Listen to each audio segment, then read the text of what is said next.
Well, good evening. I'm going to try to actually get this in the wrong place. I'm going to try to continue from where I left off with Revelation 12:9. And I'm going to try to fill in a few of the loose ends that I left and provide a little more insights before I get into that verse. And that'll take me to well,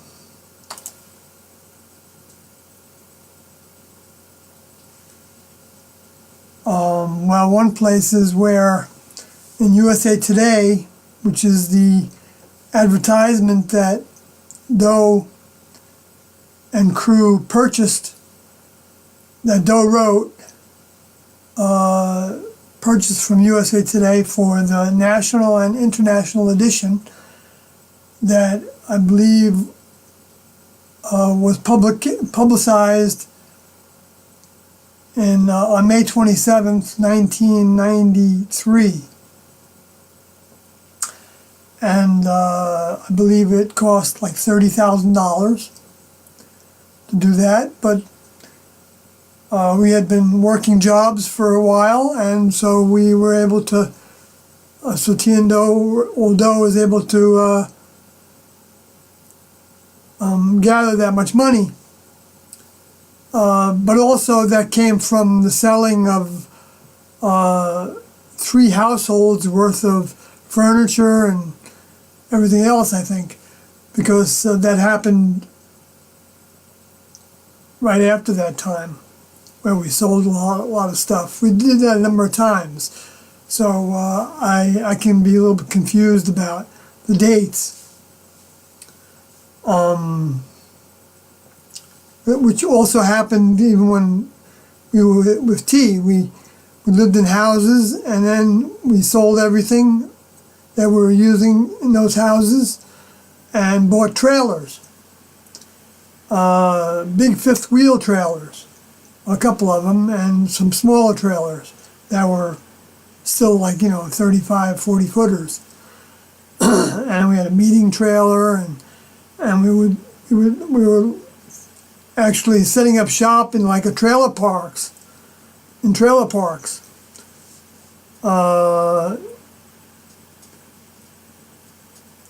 And in Amarillo is where we ended up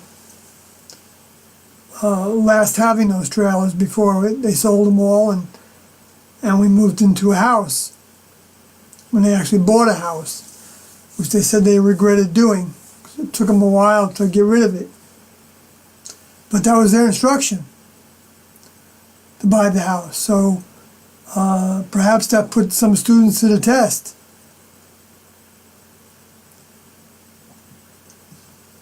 So anyway, I don't know exactly how that always worked, because T and Doe were instruments of the next level of the design for their task, which Doe said was designed by T and Doe, primarily T, of course, because T is the older member who came incarnate.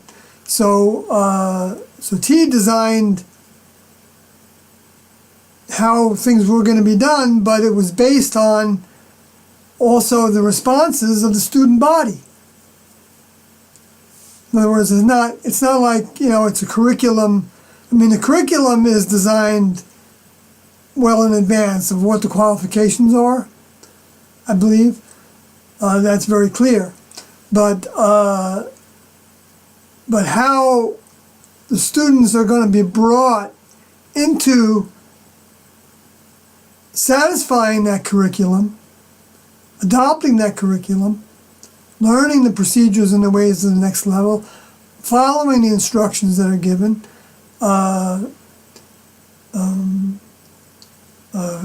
shutting out the references to the past of our vehicles, and cutting off our passion for sexuality and or the expression of anger, or, passion and expression of anger, or just self-grandizing, or just desire for power, even in the classroom, by wanting to be one of the leading members, as it appeared. That there were sometimes individuals that had more of a relationship with Tian-Do, and some could have been jealous of that relationship. To some degree, I was jealous of that relationship, as I've talked about before. And I had to overcome that, and as soon as I decided on my own to block that desire, it was interesting that without my saying anything, Do came to me one day and said, "We want to move you into a new task, working for what was called at that time Sat-3, like Satellite 3. And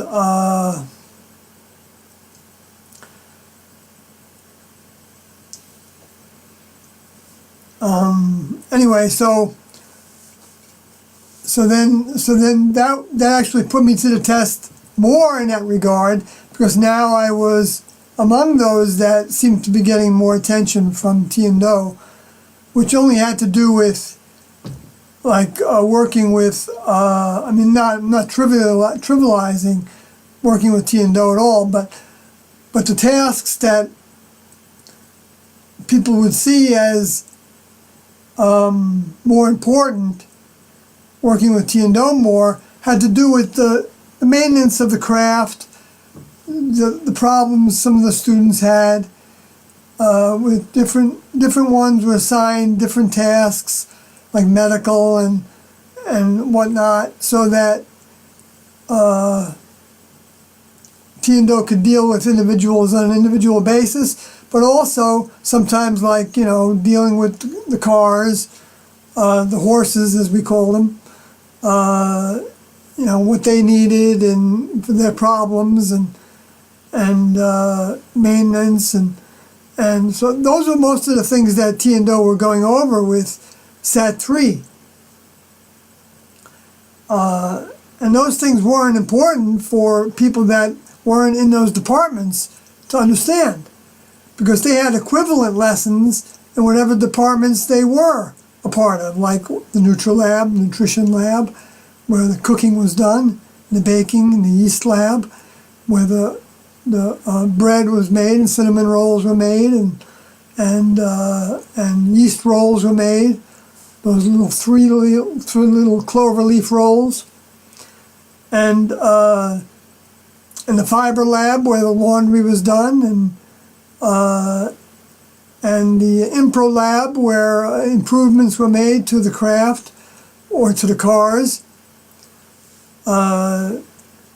That if Tian-Do were working with people in the overseers of those labs, which would then those overseers would go to those crews and have little briefings on what Tian-Do shared with them, and that information would also be put in a procedure book that each department had, which was like a steno notebook, and then a copy was made of that by hand and sent to Tian-Do. So Tian-Do knew everything that was shared with all the departments. So there was no stone left uncovered to where some had more access to Tian-Do's mind than others. Everybody had the same access to Tian-Do's mind, because they saw to it that everybody was treated fairly, but it was a need-to-know basis, always.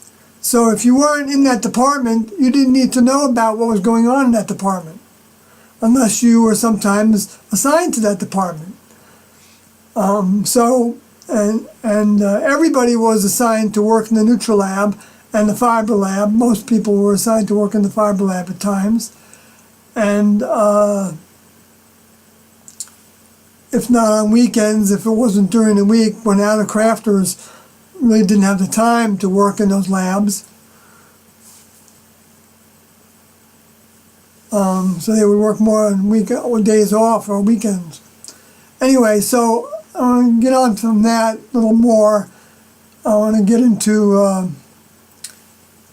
the one thing that I had talked about before was that the Luciferian space aliens knew that their time was limited. And that's in Revelation 12, where it says that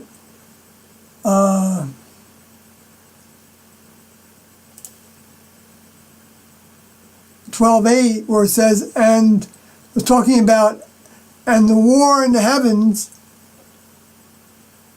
and there was a war in heaven. And that heaven in that context would be everything elevated above the earth, see, through the idea of elevation. The sky, by extension, the heaven is the abode of God. That's yes, the heavens, all of the heavens are the abode of God, kingdom of God, the level above human, the many-membered physical kingdom level above human, the evolutionary step above human. Anyway, so by implication, it's happiness, power, eternity. I mean, some of those implication translations are a little bit off the track, I think, even though there is genuine happiness in the next level, and they definitely are the power. And it isn't eternal, it's not a temporal environment. It's an eternal environment because souls don't die unless the next level decides to terminate them or annihilate them, like the plan is for the Luciferian space aliens, who are souls. So they've been around the whole time, since the beginning of this civilization especially.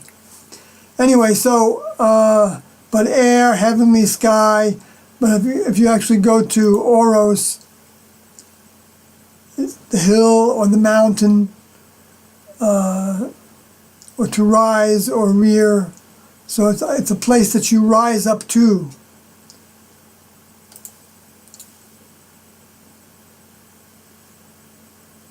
So anyway, so that's where the war is, and the war is a war for souls. So it's a war. It's not a war fought with weapons, except the weapon. Well, not with human weapons, and not with weapons that destroy the bodies. The weapons are the tongue, in other words, the words, the information. The truth is the next level's weapon, so to speak, against the Luciferian space aliens. And their weapon is deceit. And sowing seeds of disinformation and misinformation mind. In other words, inaccuracies about the next level, which it talks about here in, but anyway, so before I go back to that, so Michael and his angels fought, and I already talked about how Michael is I believe Michael was used in this context, which I talked about in the previous video, as being the same member of the next level that was, before he became a father,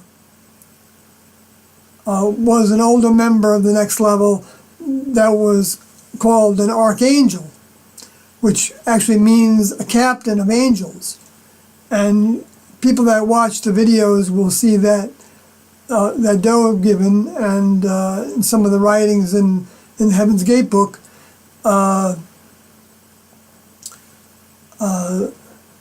we'll see that Doe talked about himself as a captain. And it's interesting that that Mark Twain, Samuel Clemens, in his writings as Mark Twain, was actually, Samuel Clemens was actually a tugboat captain. not a tugboat captain, a Mississippi riverboat captain, and that the just so happens that the captain's deck of a Mississippi riverboat was called a Texas or Tejas, Tejas, which is the Spanish spelling that became Texas, Texas. So basically, that's like saying that the captain's chambers of the spaceship Temple USA from west of the Mississippi is the captain's quarters were the state of Texas, where T and Do were both born and raised within. And T from Corpus Christi, which corpus means body or even dead body. And Christ means pressing the oil out of the olives that yields the oil that produces the light when it's burned through the vehicle. Burned through the vehicle meaning when you take it through the vehicle, it burns out the vehicle. The more you take in, burns out the human condition, as like you're purifying gold, and fills your whole body with the light from the next level. And at the point that your whole body is filled with light, then your body has sufficiently changed over, which was T and Do's terminology. Body changes was also their terminology for it, like the metamorphosis from the caterpillar to the butterfly. So that was achieving the chrysalis state, which is no accident. I don't think that it's the same kind of root word of Christ. Was performed and was completed with Jesus when Do said at the depiction of the Transfiguration Mountain, where he had 3 individuals, students, witness what was happening, and 2 individuals came and gave him instructions to exit and how the exit was going to happen, so that he knew exactly what was going to happen after he came down from that mountain, which I'm sure was not an easy instruction to receive or to implement. As he showed later, when he was, right before he was ready to go, he asked if that could be removed, that cup could be removed from him. The cup has to do with drinking that medicine. T and Do used the term medicine as being lessons that we needed to embrace in order to qualify to be on T's crew. They called it medicine. And so that's where you can see the cup as medicine, and that's where you can see the what's to actually come in the further fulfillment of prophecy is where the 7 angels that poured out their vials. Well, those vials are also considered to be containers and cups that are related to the cups that were used to hold the ashes from the flesh sacrifices that were given on the Day of Atonement and other times in the Moses camp that was preparing everybody for this. So the same terminology is used, through different words, but the same ideas and the same illustrations, starting from the Moses first trimester classroom to the Jesus second trimester classroom, where he told his disciples that they had to drink the same cup he was drinking. And that meant lay down their lives. Because when Jesus decided to walk into that trap that he arranged to take place with Judas, that was his laying down his life. And he even said in John, I forgot which verse it was, He said, no man taketh it from me. I lay it down. He says, I have the power to lay it down, and I have the power to take it up again. In other words, I'm not sure when he said that, but he took it up again when he healed that body, which T said was a characteristic of a changed over, next level, what Christians call glorified body, which is not exactly, I mean, glorified can have that meaning, I understand that. I don't remember if Jesus used that term or not, referring to his new body or not. But I'll have to go research that. But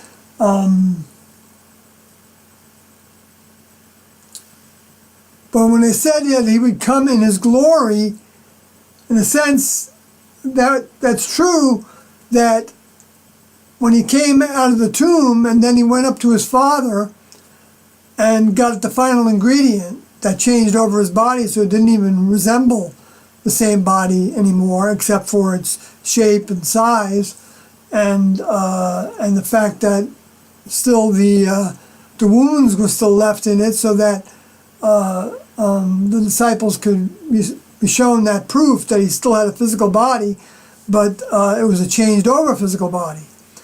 And that was the point of all that, to prove that next level bodies were physical. So when it was a changed over physical body, then it had greater capacity, more skills, more technical abilities, more functions, like being able to change the vibrations so that humans with their eyes could not see them while they were still physical, not see them at all.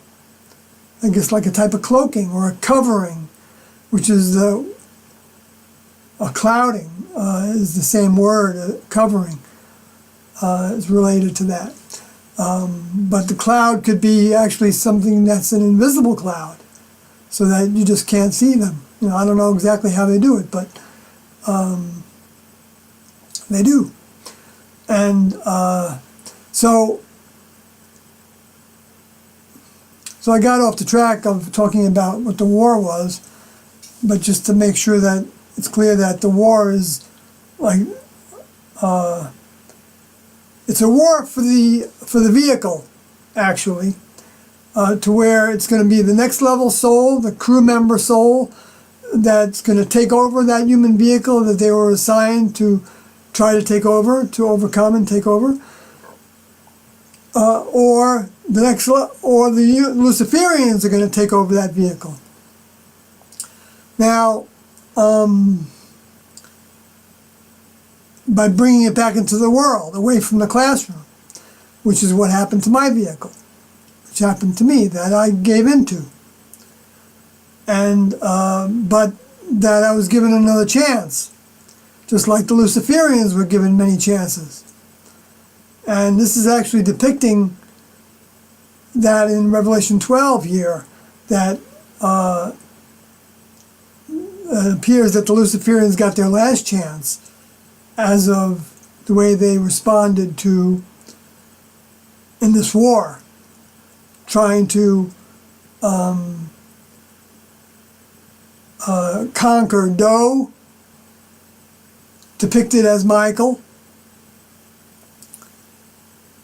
because Michael was the name of the member of the next level, like I said, was a captain of angels while he was working, while he was not incarnate, while he was working with Daniel.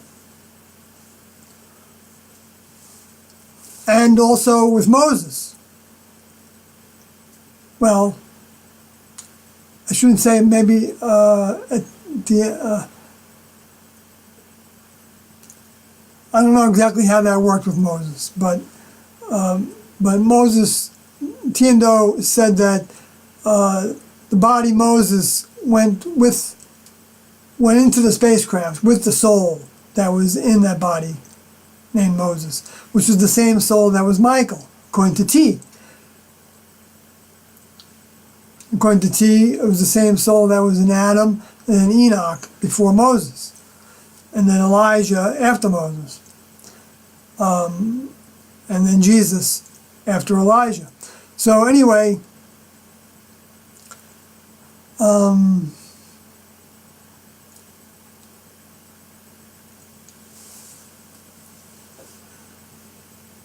so whether I covered it enough or not, I'm just going to skip over the rest here.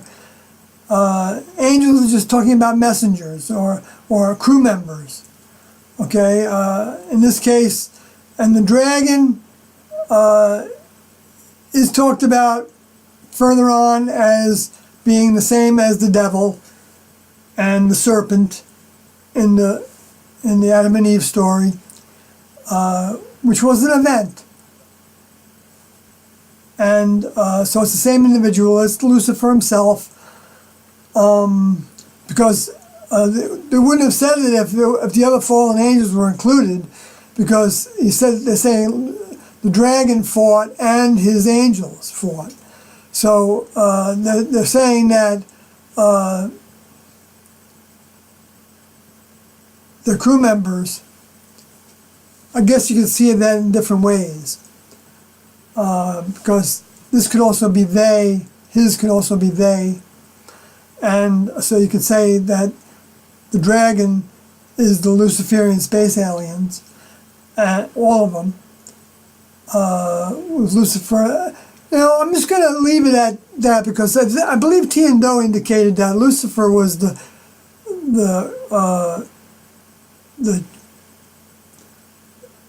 biggest influence, or the oldest or the most experienced of those fallen angels, and that the others were associates that sided with him. So let's leave it at that. And let's go to the next one. It says, and they prevailed not during this battle, this war. Neither was their place found anymore in heaven. Okay, now, so this is indicating that they fell, that they had a place in heaven. Well, it said over here,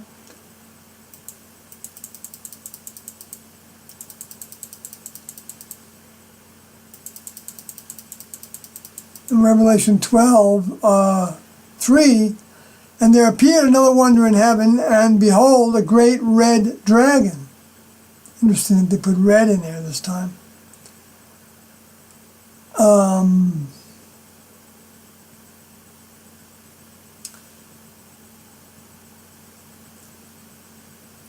Maybe he was originally from a civilization on Mars. Who knows? Having 7 heads and 10 horns and 7 crowns upon his heads. Okay, so now this is a wonder that's appearing in heaven. Well, Doe said that the Luciferian space aliens are really no longer space aliens, because they can only travel into near space, which appears to be limited to not very far away from or the atmosphere of the Earth. So sky, because wonder, that could also be like wonder in sky. And there appeared another wonder in, without saying another wonder, another miracle. In has to do with instrumentality in place, time, or state. So it's a miracle in both the place, time, and state of heaven. So the place in heaven could be the sky. So it's not necessarily saying how far away from the earth it is. Okay, but it's saying they have access.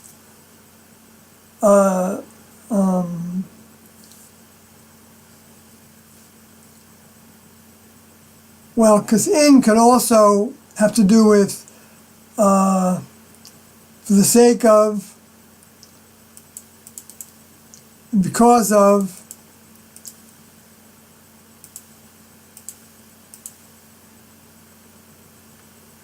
that's enough on that. But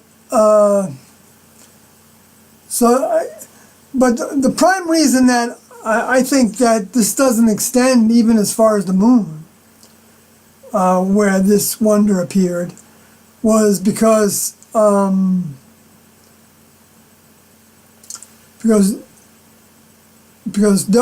Jesus said that during the time of tribulation time, the signs would be in the heavens, and he described the heavens as being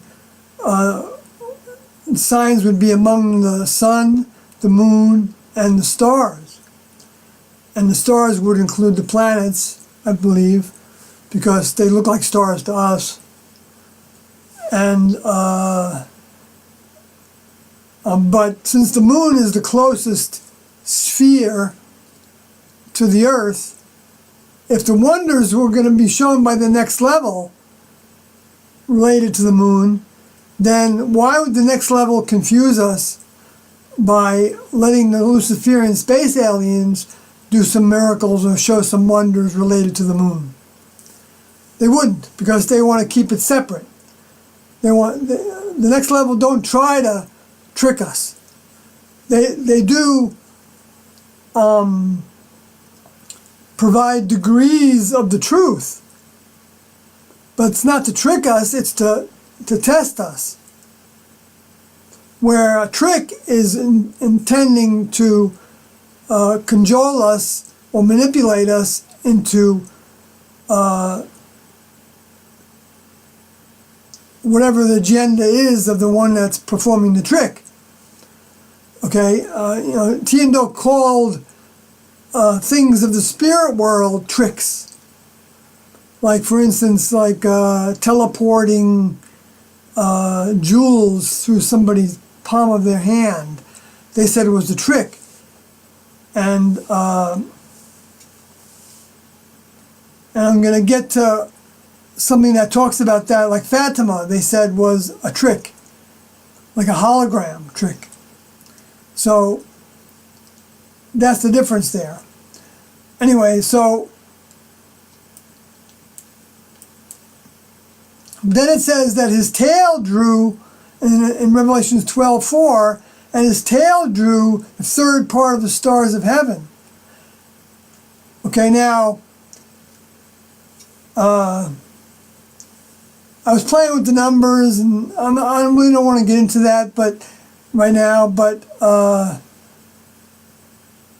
this is indicating that the third part, which part doesn't have to necessarily be there, because third can refer to anything. It can say the third stars drew the third star, or stars, I guess, doesn't have to be necessarily, see, it says a star, it doesn't have to be plural. So it could be the tail drew the third star of heaven and cast him to the earth, or him could be them also. But I believe Doe referred to this verse as being the fallen angels. So I shouldn't really be trying to see what other meanings it might have, because it can have other meanings in addition. Of course, there's all kinds of meanings that the Christians put on. It doesn't mean they're accurate, but they can also be accurate in like degrees of accuracy. But the most accurate is going to be what Doe says. So I shouldn't even spend any time on it further than that. It's a waste of time. And I wasn't going to go through this yet again, except for the point that that the man-child is being born to the woman. T is birthing the Doe to the throne, where he's going to rule all nations. See, that's another thing that how can the man-child be the church? I mean, the Christians, they think that's them. That they're the man-child that's being born and they also think that they're the woman. You know, and so I don't know how they think they're both. So I don't know how they've convoluted this, but you know, of course, you know, Luciferians have guided them to convolute everything so that they're totally confused. But they think they know what they're talking about, but they're totally confused.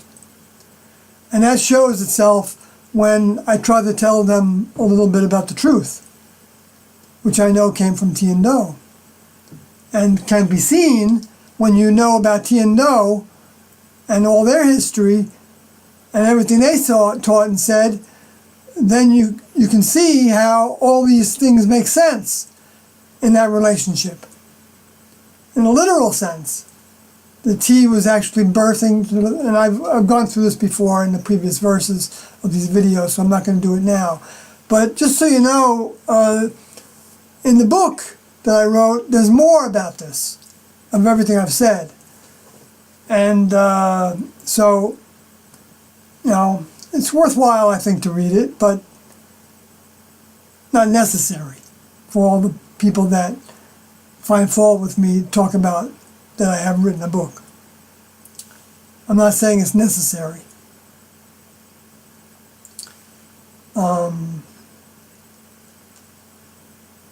It's an option.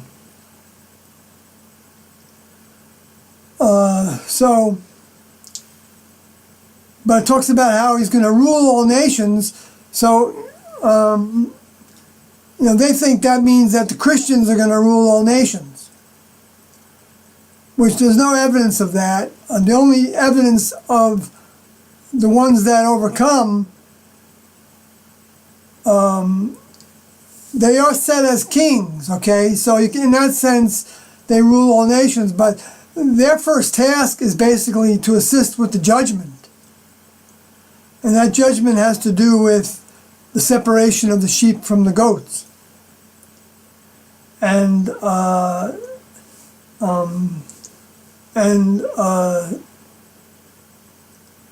that's, you know,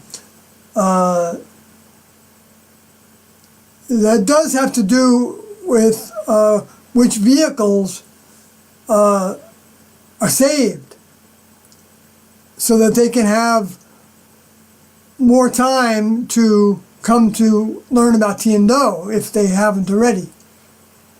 Because he wants to give them the optimum opportunity. All the souls that the next level knows are still capable of becoming a vehicle for a next level returning soul. The next level wants to make sure that those vehicles are still around. And so basically the spading that's starting is with the elimination of the vehicles that are not capable, that were never given a soul deposit, so that a more advanced soul, because the soul deposit isn't the same for for a human vehicle that's going to become an instrument of a returning soul. There's different kinds of deposits. Tiendo taught in the Heaven's Gate book, and the crew wrote about. Get the book in the text form and then search soul through it. And you'll be able to see where all that is talked about. So anyway,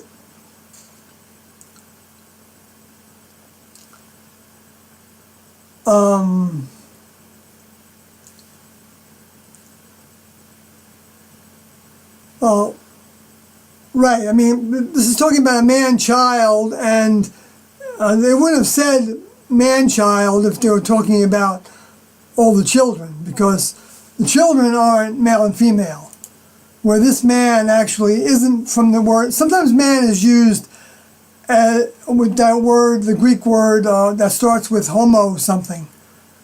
Homostasis, not homeopathic,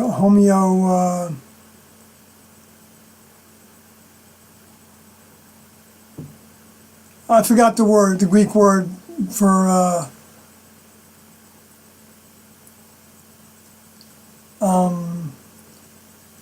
indicates a human being. So that's not what this word is. So this word is male. So if it's a male child, then what about all the female Christians? How can they? How are they gonna rule all nations?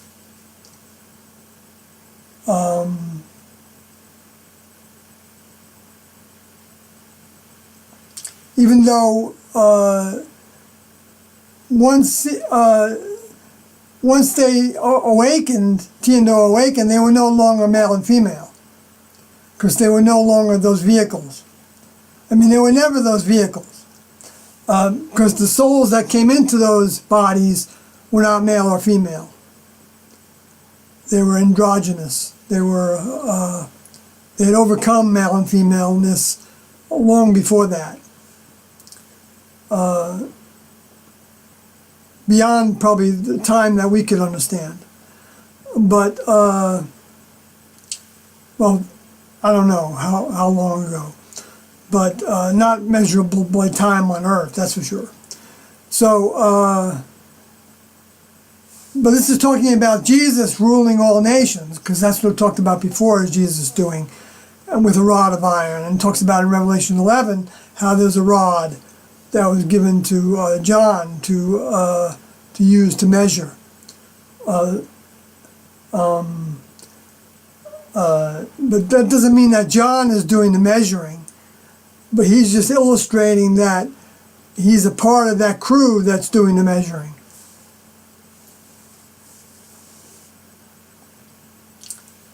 That's if he graduated, because the measuring doesn't take place while you're a student.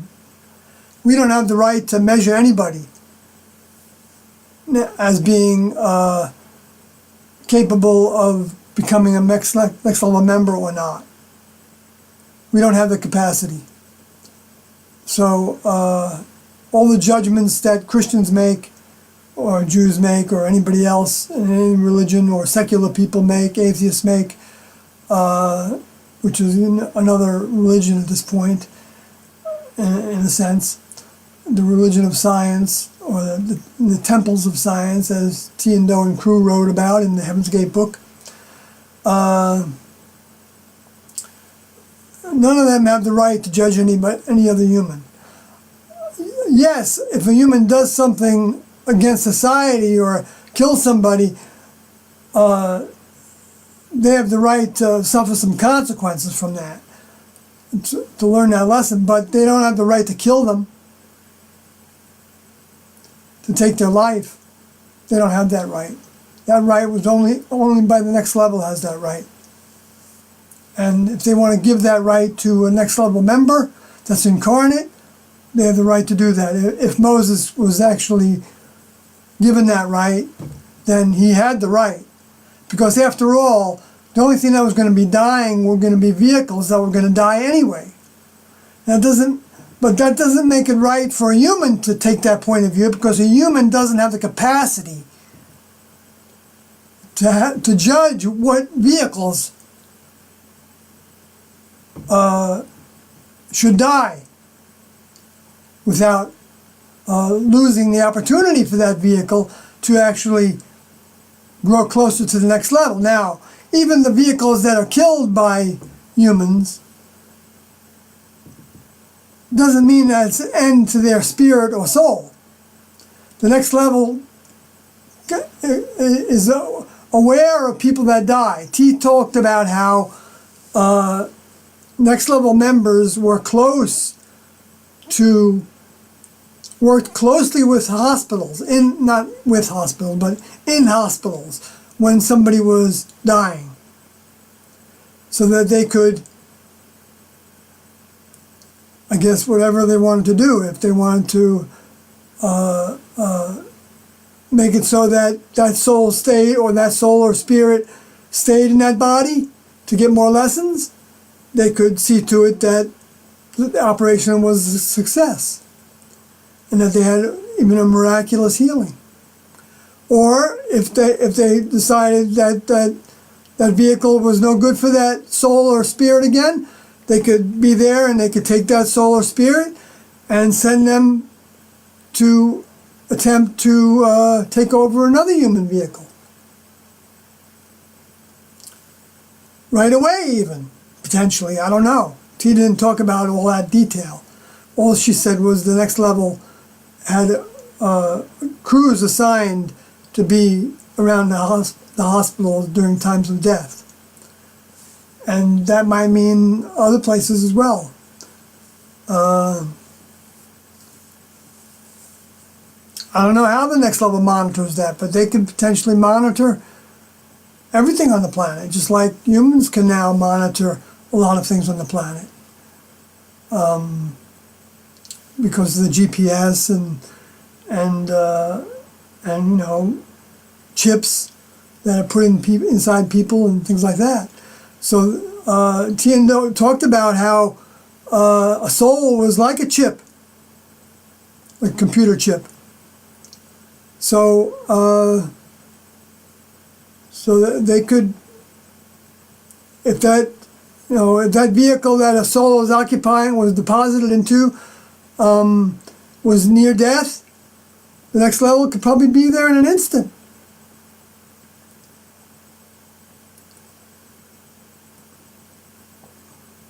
You know, in order to stop it from happening. You know, whether it's you know, from a car accident or whatever. Or they might allow it to happen and then keep the person from dying if they feel like that soul needs to have more lessons in that vehicle. Anyway, I've beat that to death, of course. I'm sorry about that, but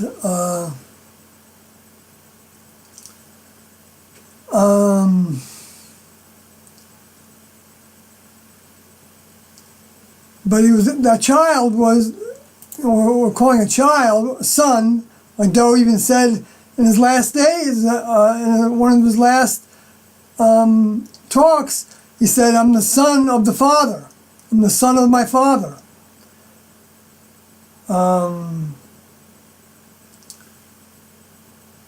So he wasn't denying that he was, because a son is considered to be a child of God. He knew he had that relationship with his father, and that's the best relationship that anybody can have with their father. Because they'll always have that relationship with their father, but that doesn't mean that they can also become a father, so that then they have sons. And that's why the human kingdom was designed with that whole structure. Where the vehicle becomes the mother, the life that generates the birth of the next level member by the soul overcoming the vehicle.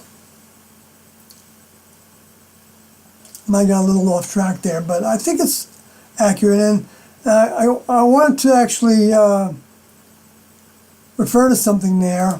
Let me move on here. I talked about how the wilderness was, I believe, Wyoming in this case. I'm not going to go through this anymore. And we were in the wilderness for about 3.5 years. You know, where they spelled it out as 1,260 days, the same amount of time as they were delivering that prophecy, which I was able to show was about 3.5 years as well. I say about because there's different ways of looking at it, to where it could be a little more than that, a little bit less than that, and but it's in the ballpark for sure. And the next level doesn't go by human time. You know, exactly. They can if they want to, I guess, but it's the humans that come up with specific days that they're going to say, okay, on September 23rd is the rapture, which there's humans saying that right now, talking about this year.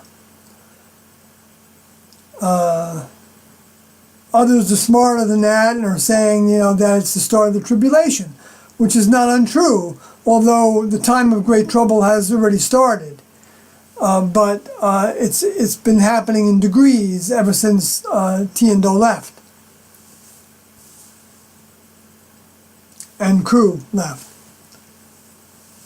But officially, I think this is the start of the tribulation time. So, and this eclipse is, I think, the prophecy that was talked about but it's not the only necessarily prophecy of an eclipse, because there's another one that takes place during the 6th seal opening. That Christians are saying that this one is that one.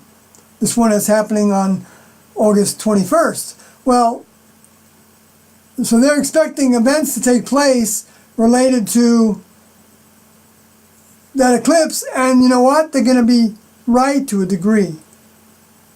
So they're going to see everything and think that there's nothing left uncovered. And yet they won't, if they don't look at Tiendo, they won't know how that there's application of the prophecies repeatedly through the entire time of over 100 years that the next level has been preparing the garden and the human kingdom, and this part of the human kingdom in the Americas, but also other places in the human kingdom for this time period, the time period that started with Tiendo and ended up being the first fruit harvest, like the first and the last. You know, the Christians think they're the first. When Jesus said the first will be last and the last will be first, which there's a number of ways to look at that, and one of them can be that the ones that think they're going to be first, the Christians, will be last, will be potentially last. Not will be last, because all Christians aren't going to advance in their lessons to be saved for a future opportunity to learn more lessons.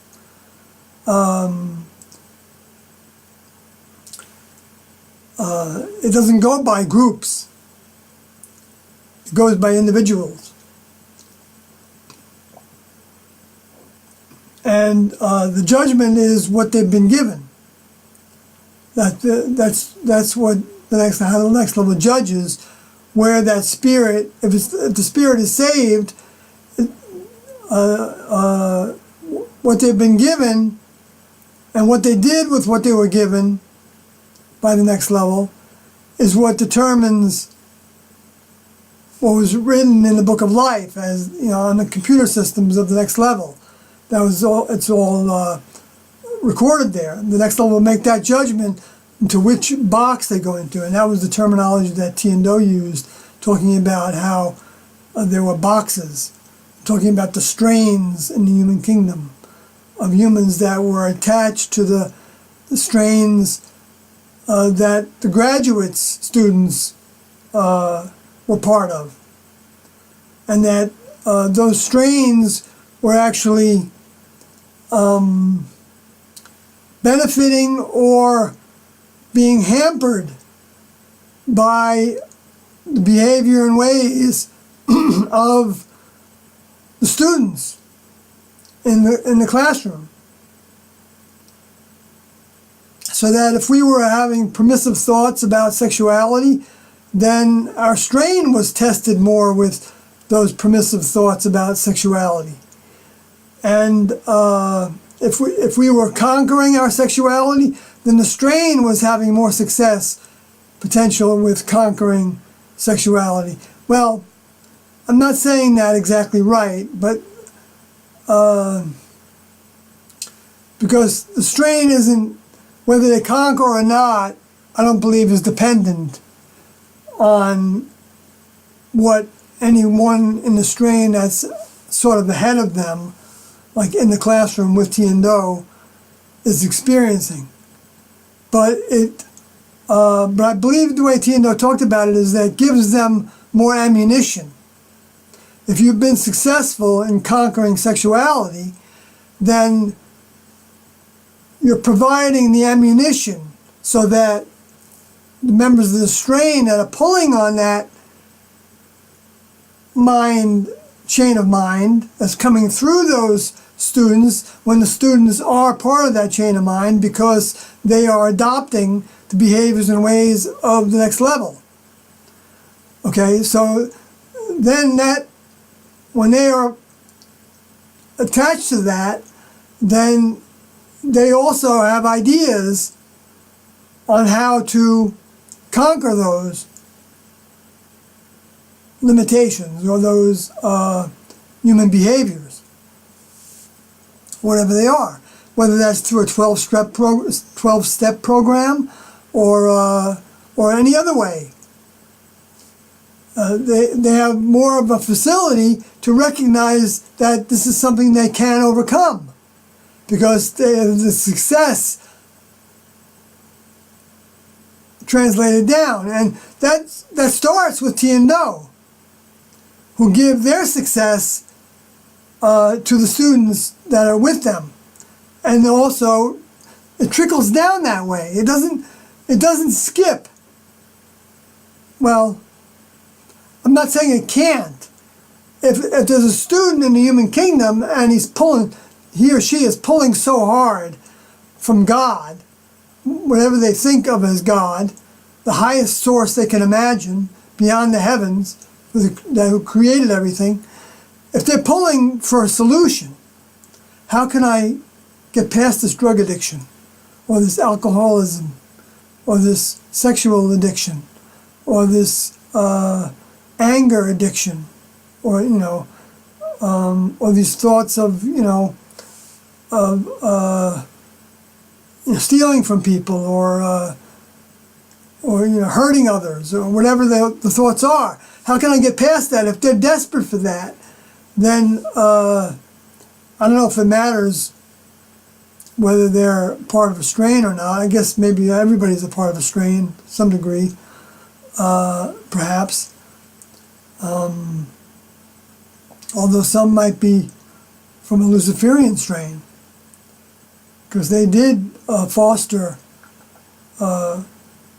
human developments. So I don't know. Some may not have the capacity to even know that it's wrong to kill other humans, and so they just end up being like plants that are breeded to kill, and they don't have any conscience. I don't know if that's possible or not exactly, but I'll have to think about whether Tiendo said anything about that. But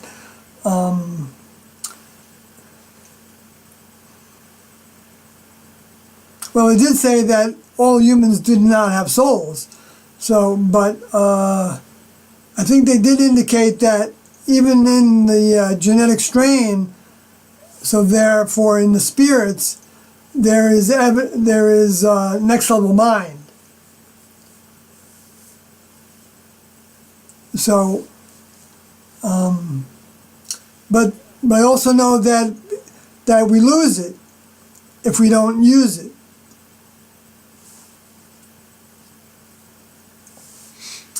And I have examples of that.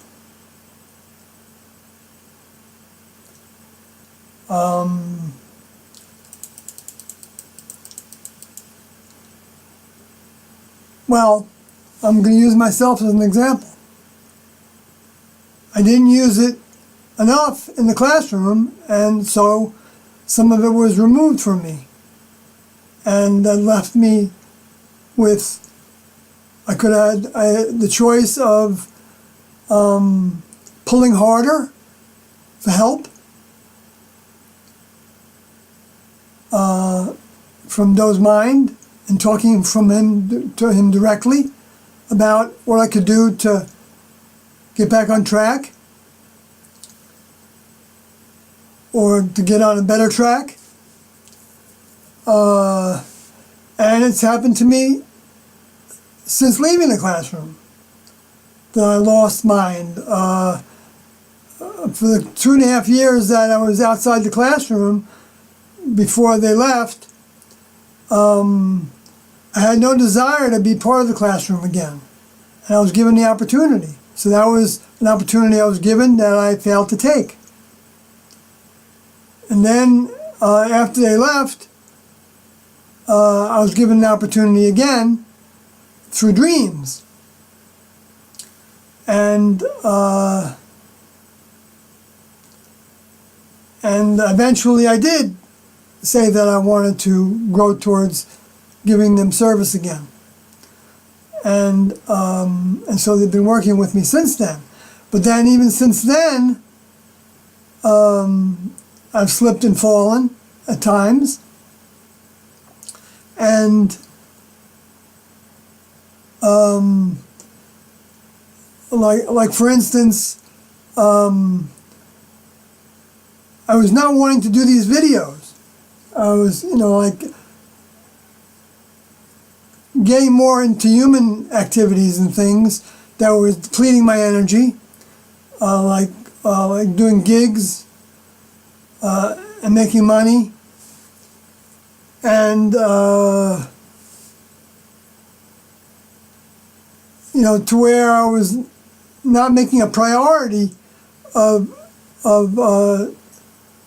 working for T&O, whether it was by responding to people in the different places on the internet, or writing about T&O, or reading, or listening to tapes, the audio tapes, or any of the tapes over and over again, which I could do.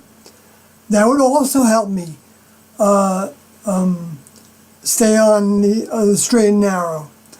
But since I wasn't doing that as much, I could see that I was losing. I even had this idea that I was losing mind, and that I was even losing the capacity to actually identify T&O as who they are. It's like it was very subtle, but I would find myself reading something and not feeling the same impact from what they said, as if I was like becoming like complacent about it. And so the other day, I in a very weak voice, I said, how can I get out of this? How can I improve? And I feel like I was given, I was almost distracted again. I had the opportunity to do this video when I wasn't depleted of energy, and I didn't have something I had to do for to fix the house or the car, or fix my musical instruments that are breaking down all the time because I'm playing them so much. I mean, it's nothing wrong with having a job, okay? And my job right now looks like a nice job, and but it's also an addicting job that it might be better if I had a job that I hated. But since it's a job that I like, I want to do it more, and it boosts my ego a little bit, when I do it and all that. So I can rarely talk about T&O at the places where I go, and I talk, I do the gigs, but sometimes on the street, I can say a little bit, but I can hardly say much because they'll kick me out, which there's time and place for everything, so it's not necessarily the place for talking about much, but I could talk about more, for sure. And I do. I am talking, I got to do more. I had that feeling of wanting to do more, and I did the other day. So, in other words, so I found myself slipping to where when Doe said that those that, need to leave pretty quickly, or their bond will be jeopardized. Their connection will be jeopardized. Well, I can see how I was wondering about that, how that would transpire, and then I saw how it would transpire when I started to identify how my mind was slipping from the amount of awareness and consciousness and sense of being a vehicle for Tiando's mind was being reduced. And along with it, behaviors becoming more and more human.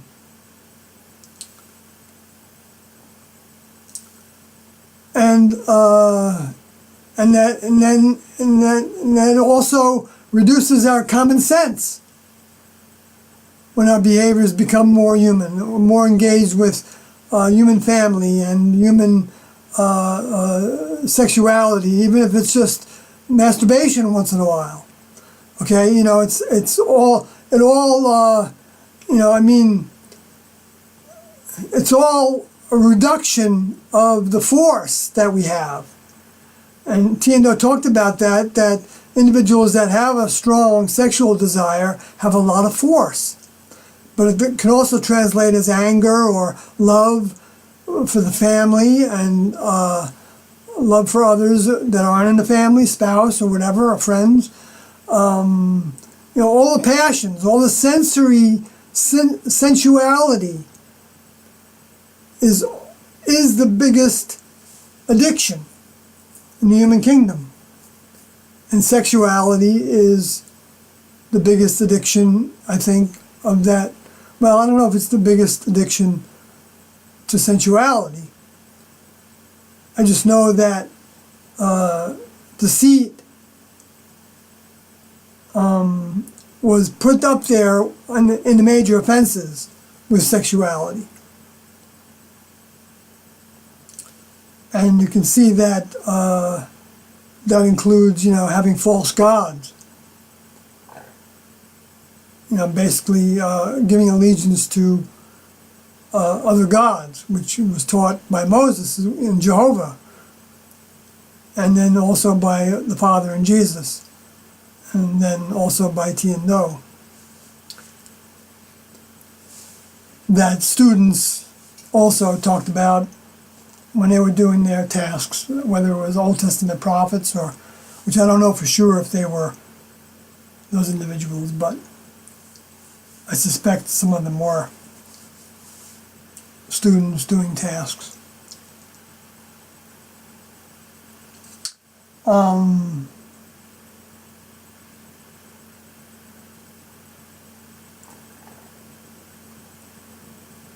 Which I have some evidence of a little bit, but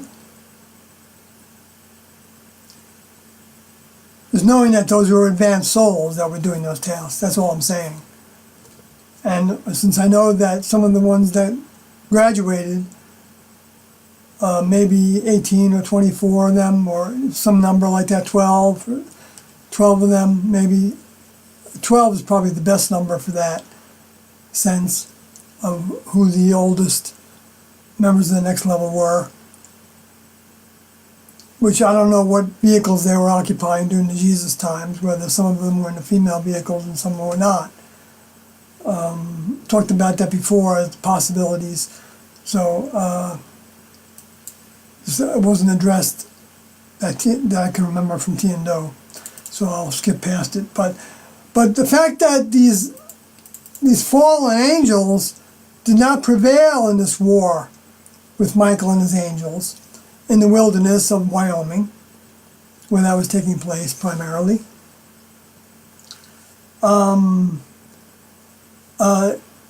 is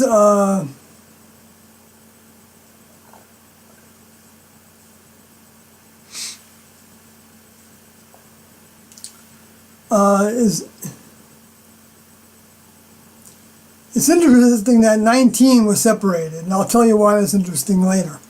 But separated from the Wyoming camp, and that at least two from those ended up finding their way back into the classroom years later, and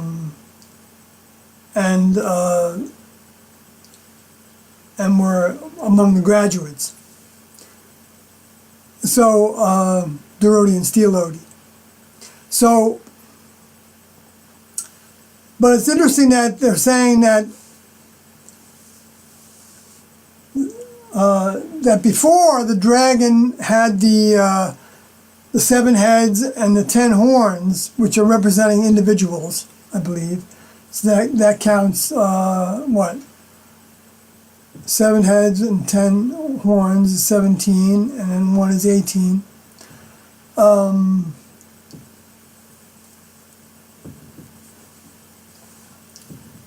Members, maybe, but horns might be more than one. I guess heads could be more than one too. I'm not sure about that. I don't think so, but at least by the prophecies I'm referring to. But horns can be more than one. So I don't know, I'm getting confused. I'm talking about things that I shouldn't be talking about. Because I'm putting too many different... That's another thing.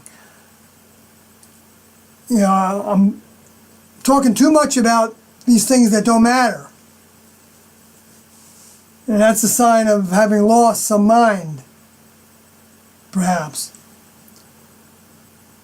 Or that, or having not being able to keep control when whatever my adversary is doing to try to keep me from losing that control.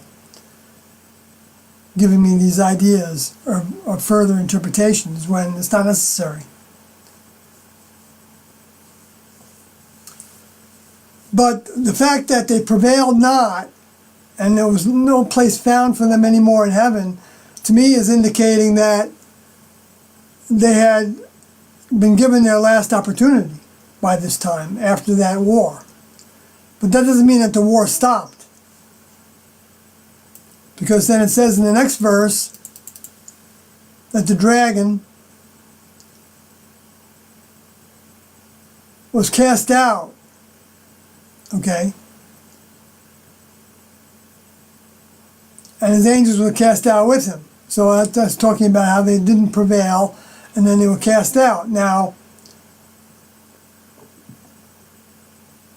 and they were cast out into the earth. So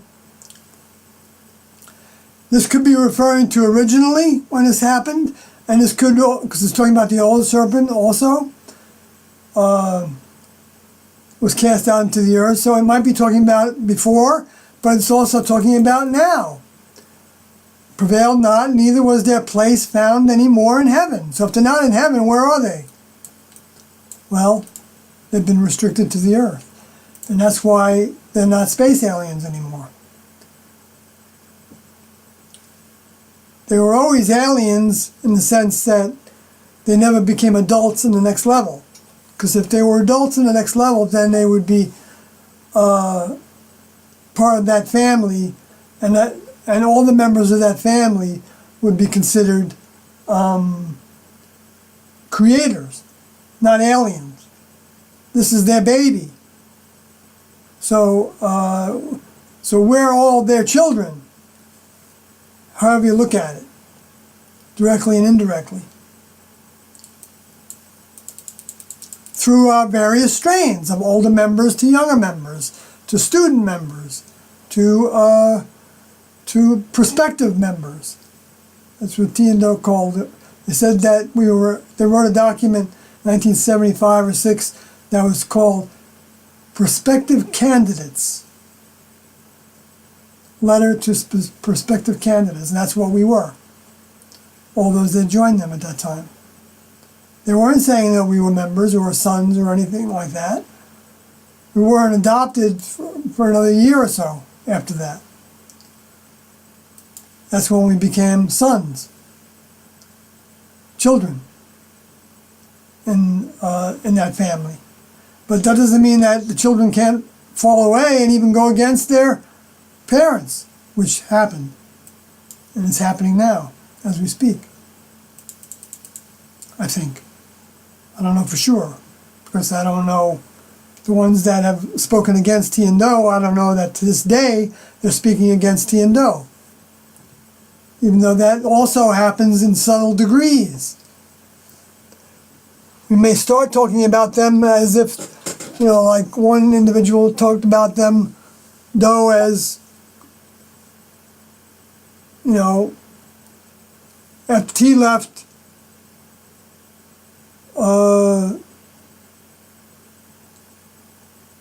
going against, well, I don't know how he said it, but he said that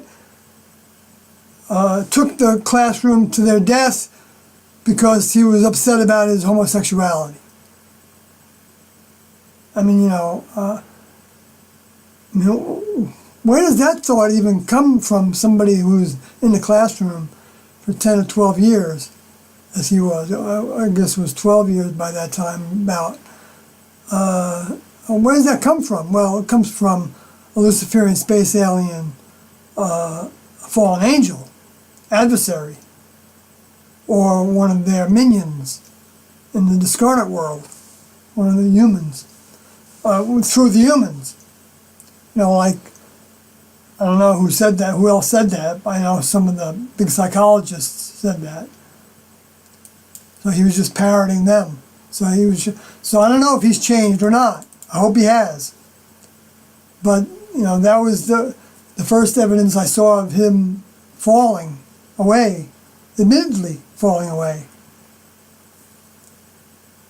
It becomes a choice that, and actually it's talked about here. I want to go to this section now in USA Today. The reason the term true kingdom of God is used repeatedly, I'm reading it, is because, I'm going to start over. The reason the term true kingdom of God is used repeatedly is because there are many space alien races. Many space alien races, I'm repeating it, that through the centuries of this civilization and in civilizations prior have represented themselves to humans as gods. We refer to them collectively as Luciferians, for their ancestors fell away from the keeping of the true kingdom of God many thousands of years ago.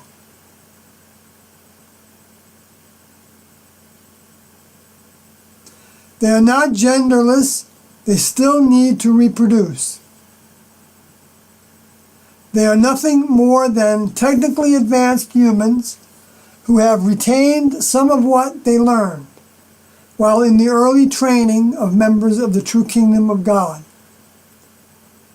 For example, limited space-time travel, telepathic communication, advanced travel hardware like spacecrafts, etc., increased longevity, advanced genetic engineering, and such things as suspended holograms as used in some of the religious miracles. These Luciferian space races are humans' greatest enemy. They hold humans in unknown slavery only to fulfill their own needs. They cannot create, though they develop races and biological containers through genetic manipulation and hybridization. They even try to make deals with human governments to permit them, the Luciferians, to engage in biological experimentation through abductions in exchange for technically advanced modes of travel, though they seldom follow through, for they don't want the humans of this civilization to grow to be another element of competition. They war among themselves over the spoils of this planet and use religion and increased sexual behavior to keep humans drugged and ignorant in darkness, while thinking they are in God's keeping. These Luciferians see to it, through the social norm, the largest Luciferian cult there is, that man continues to not avail himself of the possibility of advancing beyond human. Many things have become the accepted norm, but that doesn't make them right. Just as the biological body is the container for the soul, the brain as information, knowledge, No, I misread that. I'm going to start that paragraph over. Just as the biological body is the container for the soul is the container for the mind, spirit. For mind, spirit. Mind translates into the brain as information, knowledge. Information is available to humans from only two sources: the mind of the Luciferians or the mind of the kingdom of God. The mind of the Luciferians yields misinformation, promoting the behaviors and concepts of this world. The mind from the true kingdom of God yields true information, though the Luciferians and their servants would reverse this interpretation. As we change in the progression of overcoming humanness, the percentages change of which mind occupies our soul. Truth increases as misinformation decreases. If we revert back to humanness, more filled with mammalian mind, that truth can even be taken from us if we abuse it.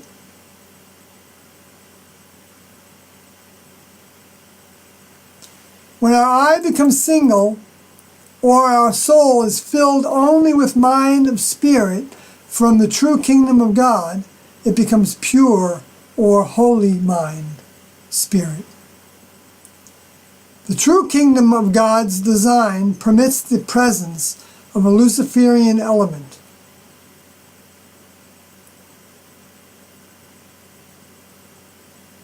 During a human civilization, as a catalyst for growth. Without it, we would have no choices. Our free will could not be exercised. Our right choices find us in alignment to recognize the truth when it is offered.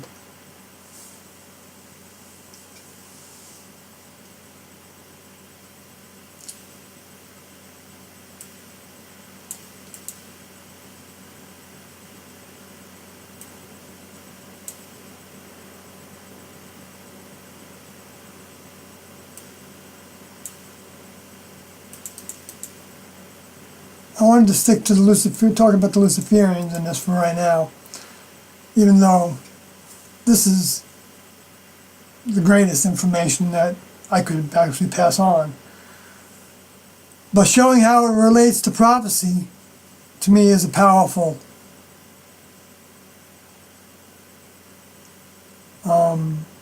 step for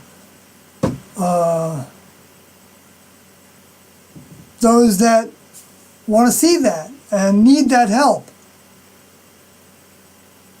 or desire to help others that might need that help and desire to see it, but are trapped because of not knowing the best interpretation. So it's just another opportunity for people. So I'm going to continue reading the next paragraph in the USA Today information advertisement. The Luciferians are about to be recycled, annihilated, at the same time as this human civilization is spaded. They know that rumor has it that their days are numbered. They refuse to believe it and are desperate to recruit souls from the human kingdom into their heavenly kingdom. There are many counterfeit heavens, and each heaven is at this time collecting names in their book, forcing a stand of allegiance, polarizing each individual's commitment to his chosen God, in quotes. When members of the level above human are physically present, the opposing forces work the hardest against them in order to support their own position. They do almost anything to keep humans from following the path toward the true kingdom of God. They turn up the heat at this time in the area of mammalian behavior, primarily sexuality. This has become such an overwhelming presence in the Earth's atmosphere that even some of the crew that came with us were lost to its temptation. Don't forget that when the Luciferians were expelled, in order to support their own desires, they had to condemn the true kingdom of God and see it simply as another path, inhumane and radically uncompromising.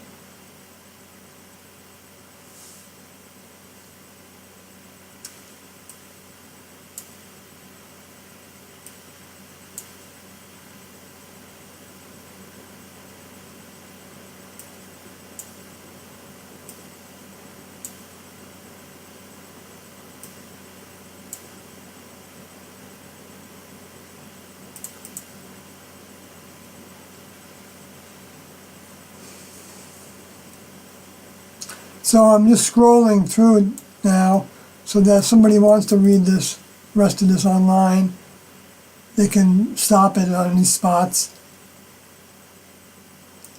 and read it. But I'm going to read this last paragraph. Many say they live only for the harvest time, the last days, the second coming. Those are all finally here.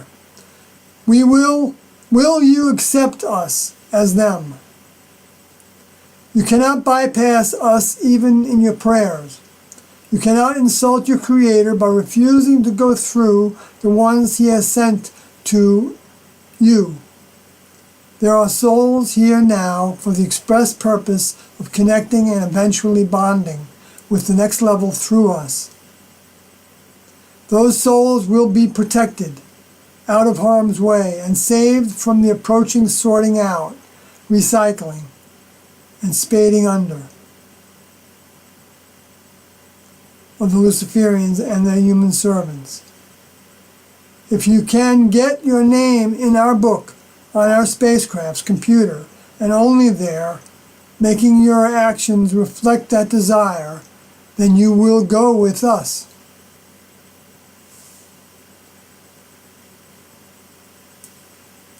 Summary. Our surfacing is in reality a test of the public's civility. Can a society that is still dealing with bigotry and prejudices against races, religions, and sexual preference extend the right of existence to some who see humanity as a stepping stone toward the kingdom of God, and desire to take that step and briefly offer it to others? Or is Earth's present civilization still as primitive as it was 2,000 years ago? We'll see. Caution. If the above information is consumed or assimilated, you may experience such side effects as loss of marriage, family, friends, career, respectability, and credibility. Continued use could even result in the loss of your membership in the human kingdom.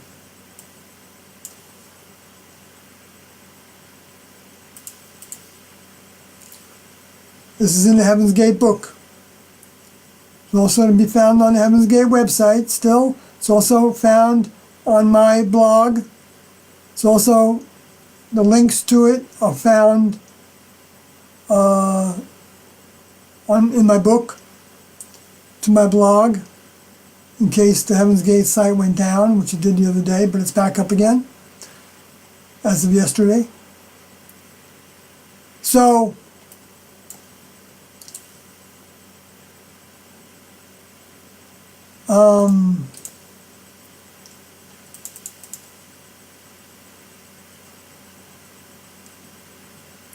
this was interesting here. There are souls here now for the express purpose of connecting and eventually bonding with the next level through us.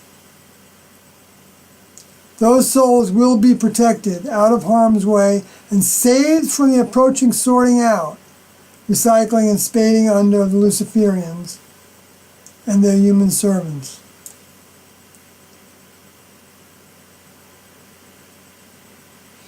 Well, he was saying this in 1993, and he was talking about the student body, but he was saying it in a general way that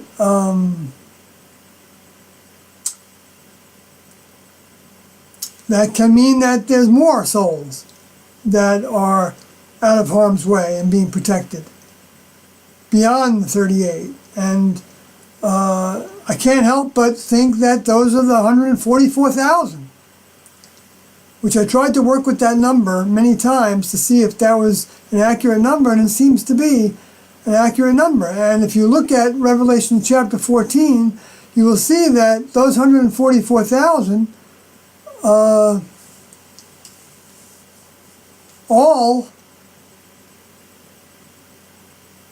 are sealed. In other words, sealed, protected from the recycling.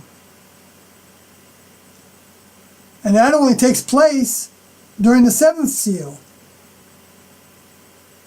where the first seal took place after Doe and crew left. That's when the first seal was opened, because it talks about how that was during the conquering period. So that means there were souls at that time that, whether they were in a human vehicle, well,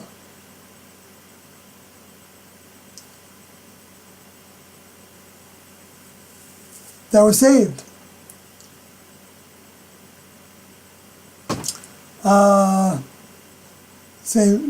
As the Christians talk about being saved, but has nothing to do with Christians that are saved, because that's the name of the group of vehicles. Some of them may have been given soul deposits, some of them maybe not. Some of them may be 144,000. Many of them may have long left identifying themselves as being part of a religion, because they saw the inaccuracies and the inconsistencies and the contradictions in the way the people acted and spoke and what they taught in their churches with the scriptures from Jesus. I imagine 144,000, most of them did leave. But that doesn't mean that they wouldn't respond to hearing the truth told in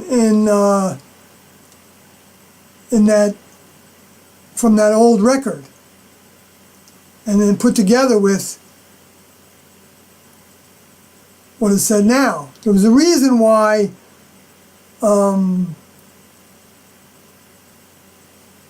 John was told to not write about what he was seeing in the seven thunders, because the seven thunders were, I believe, the seven internationally public communications from Doe and crew over their 25 years, from 1972 to 1997.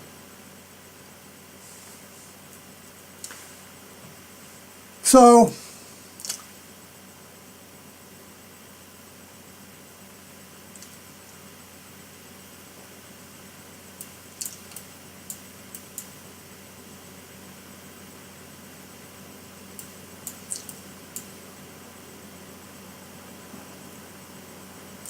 I want to go back to Revelation 12.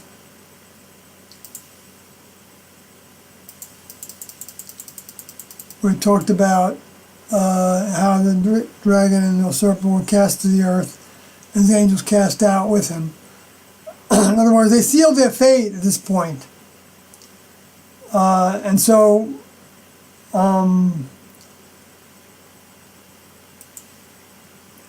I begin to wonder if any abductions happened after this point.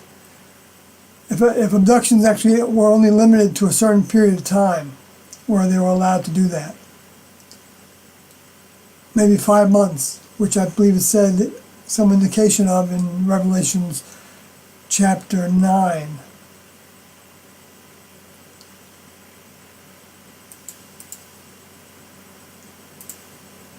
I don't know. I'd be curious if anybody knows of any recent abduction cases.